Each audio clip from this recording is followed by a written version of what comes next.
இன்றைக்கி நாம் கன்னிராசிக்காரர்களுக்கு இந்த 2025 தமிழ் புத்தாண்டு, அதாவது விசுவாவசு வருடம் எப்பேற்பட்ட அற்புதமான பலன்களை தரப்போகுது அப்படிங்கிறத பற்றி தான் இந்த ஒரு வீடியோவில் பார்க்க போகிறோம். கன்னிராசி நேயர்களே, உங்களுக்கு இந்த விசுவாவசு வருடம் தமிழ் புத்தாண்டு எப்படி இருக்குது அப்படி சொல்லிட்டு பார்த்தோம் அப்படின்னா, இந்த வருடம் தொடங்கும் போது பார்த்தீங்க அப்படின்னா சனி பகவான் பயிற்சி ஆகிட்டார். உங்களுக்கு சனி பகவான் 6வது வீட்டில் இருந்து 7வது வீட்டுக்கு போயிட்டார். அதாவது கண்டச்சனி அப்படிங்கிறது தொடங்குது. இதை நாம் சப்தம சனி அப்படின்னு கூட சொல்லுவோம், களத்திர சனி அப்படின்னு சொல்லிட்டு சொல்லுவோம். சனி பகவான் 7ஆம் வீட்டில் இருக்கார்.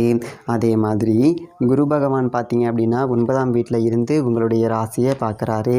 ஆனால் அவர் சித்திரை மாதம் 31ஆம் தேதி ராசிக்கு 10வது வீட்டுக்கு வராரு. அப்போது 10ல் குரு அப்படின்னா பதவி நாசம், பதவி மாற்றம் அப்படி சொல்லிட்டு சொல்லுவாங்க. நல்லது ஒரு மாற்றமா இல்லை கெட்ட மாற்றமா? ஏன் அப்படின்னா பதவி மாற்றம் அப்படின்னா சில பேருக்கு ஒரு 10,000 சம்பளத்தில் இருப்போம், அது 15,000க்கு போயிடுச்சு அப்படின்னா ஒரு அற்புதமான மாற்றம், அதில் எந்த ஒரு மாற்றமும் இல்லை, சந்தோஷம். 10 எட்டாக்கப்படாத பாடு அப்படின்னா அது சுமார் அப்படிங்கிற ஒரு அமைப்பு. சரி, இது உங்களுக்கு என்ன செய்ய போகுது? அடுத்து பார்த்தீங்க அப்படின்னா உங்களுடைய ராசியை பொறுத்த வரைக்கும் களத்திர ஸ்தானத்தில் இருந்த ராகு 6ஆம் வீட்டுக்கு வராரு. 7ல் ராகு இருந்து படாத பாடு படுத்திருந்திருப்பார். வைகாசி 4ஆம் தேதி அவர் 6க்கு வராரு அப்படிங்கிறது ஒரு சந்தோஷம். அதே மாதிரி ஜென்ம கேது அப்படிங்கிறவர் விலகி 12ஆம் வீட்டுக்கு போகிறாரு. சர்ப்பதோஷத்தோட பிடியில் சிக்கி படாத பாடுபட்ட நீங்கள் இப்போது இந்த விஸ்வாவசு வருடம் பிறந்து ஒரு கரெக்டாக ஒரு 30 நாளுமே ஒரு 34 நாளில் அதில் இருந்து நீங்கள் விலகி வர போகிறீங்க அப்படிங்கிறது ஒரு நல்லதொரு முன்னெடுப்பு, நல்லதொரு மாற்றம் அப்படி சொல்லிட்டு நம்ம எடுத்துக்கலாம். இன்னொரு முக்கியமான விஷயம், தனிப்பட்ட முறையில் ஜாதகம் பார்க்க இந்த வாரத்துக்கான அப்பாயின்மெண்ட் ஃபிக்ஸ் பண்ண சொல்லி நிறைய பேர் கேட்டிருந்தீங்க. நாம் கண்டினியூவாக இப்போலாம் வீடியோவில் கொடுத்துட்டு தாங்க இருக்கோம்.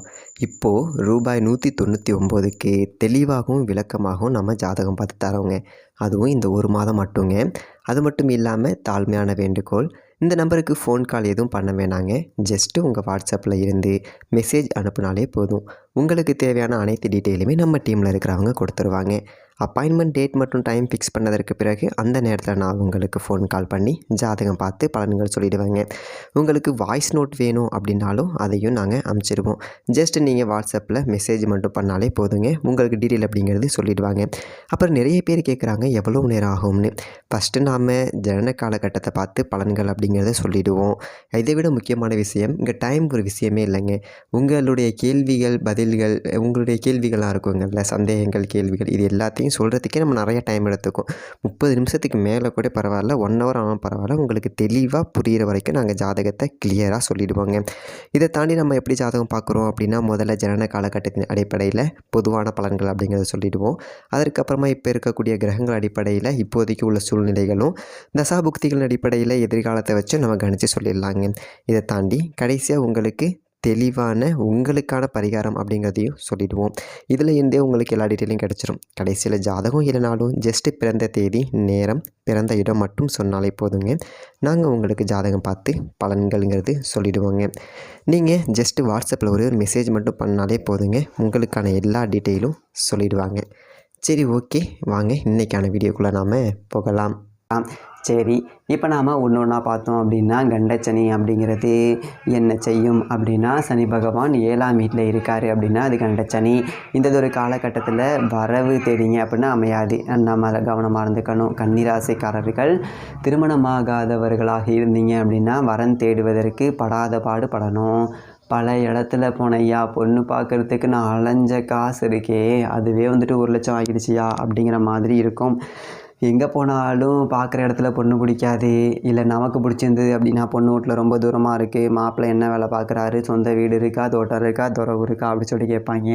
பொண்ணுக்கும் பிடிச்சிருச்சு, மாப்பிள்ளைக்கும் பிடிச்சிருச்சு, எல்லோரும் செட் ஆகிடுச்சு. சரி, பேச்சுவார்த்தையை பார்க்கலாம் அப்படின்னா ஜாதகம் செட் ஆகலை, அந்த தோஷம் இருக்குது, இந்த தோஷம் இருக்குது, 2 பேருக்கும் ஒத்து வராது.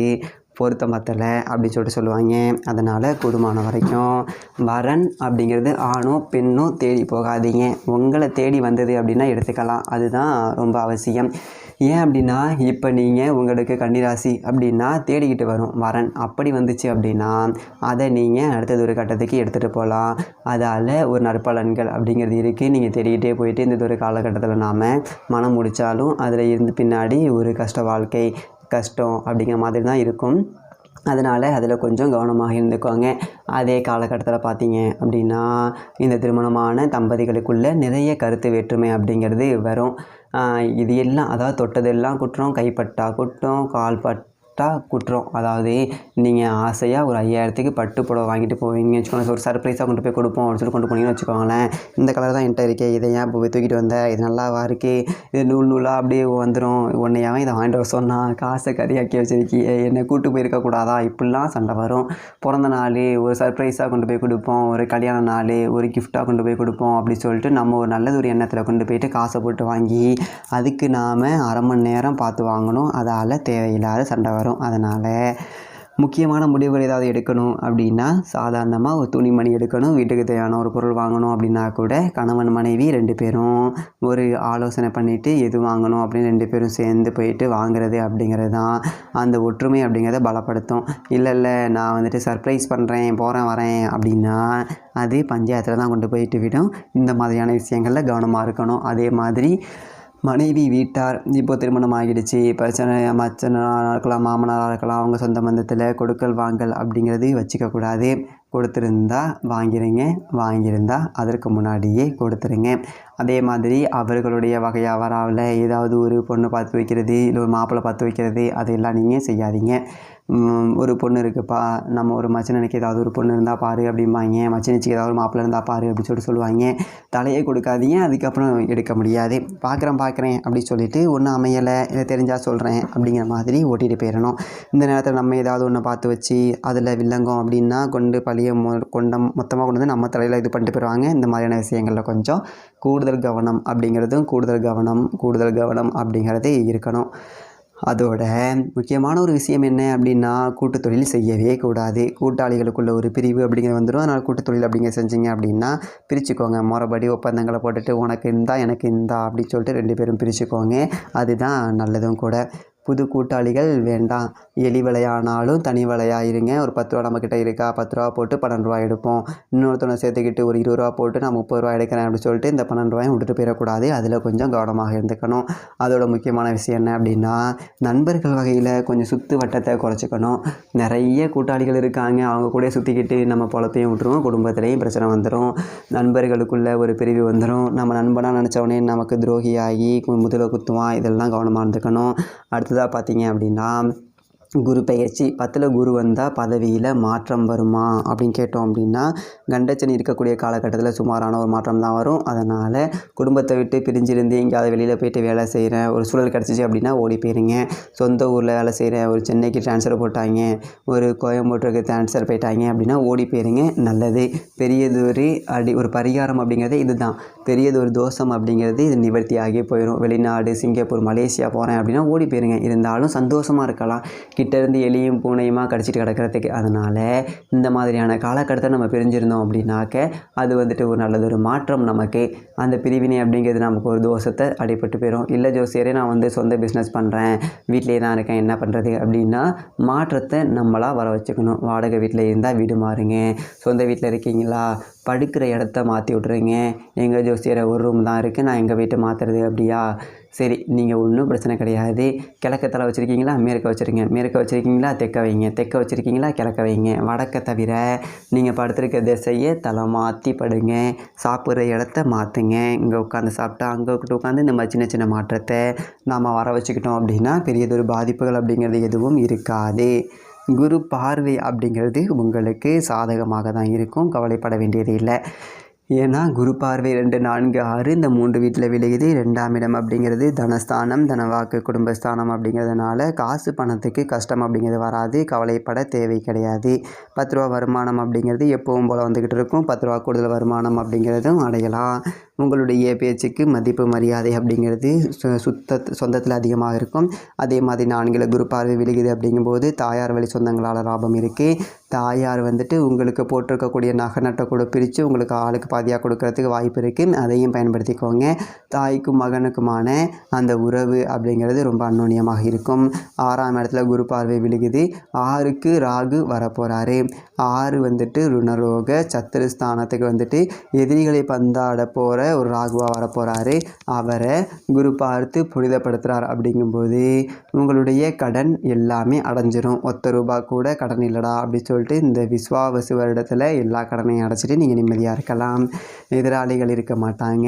பகை இருக்காது. உடம்புல நோய் நொடி அப்படிங்கிறது எதுவும் இருக்காது. ஏதாவது வியாதி நீண்ட நாள் வியாதி இருந்தால் கூட ஒரு மாற்று மருத்துவத்தால் குணமடையும். இந்த மாதிரியான ஒரு நல்லதொரு அமைப்புகள் அப்படிங்கிறது எல்லாமே இருக்குது. கேது 12க்கு போகிறார். அப்படிங்கப்போ ஆன்மீகம் சார்ந்த செலவுகள் அப்படிங்கிறது நம்ம பண்ணணும். அது என்ன ஆன்மீகம் சார்ந்த செலவு அப்படி சொல்லிட்டு நீங்கள் கேட்கலாம்.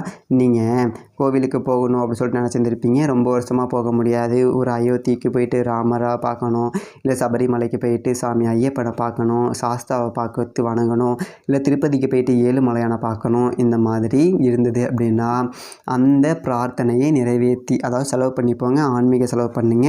இல்லை அப்படிலாம் நேர்த்திக்கடன் இல்லையா, குலதெய்வ கோவிலுக்கு போயிட்டு ஏதாவது பொருள் வாங்கி கொடுங்க. விளக்கேற்றி வைங்க. குலதெய்வ கோவிலில் ஒரு லைட்டு கிட்டு வாங்கி போடுங்க.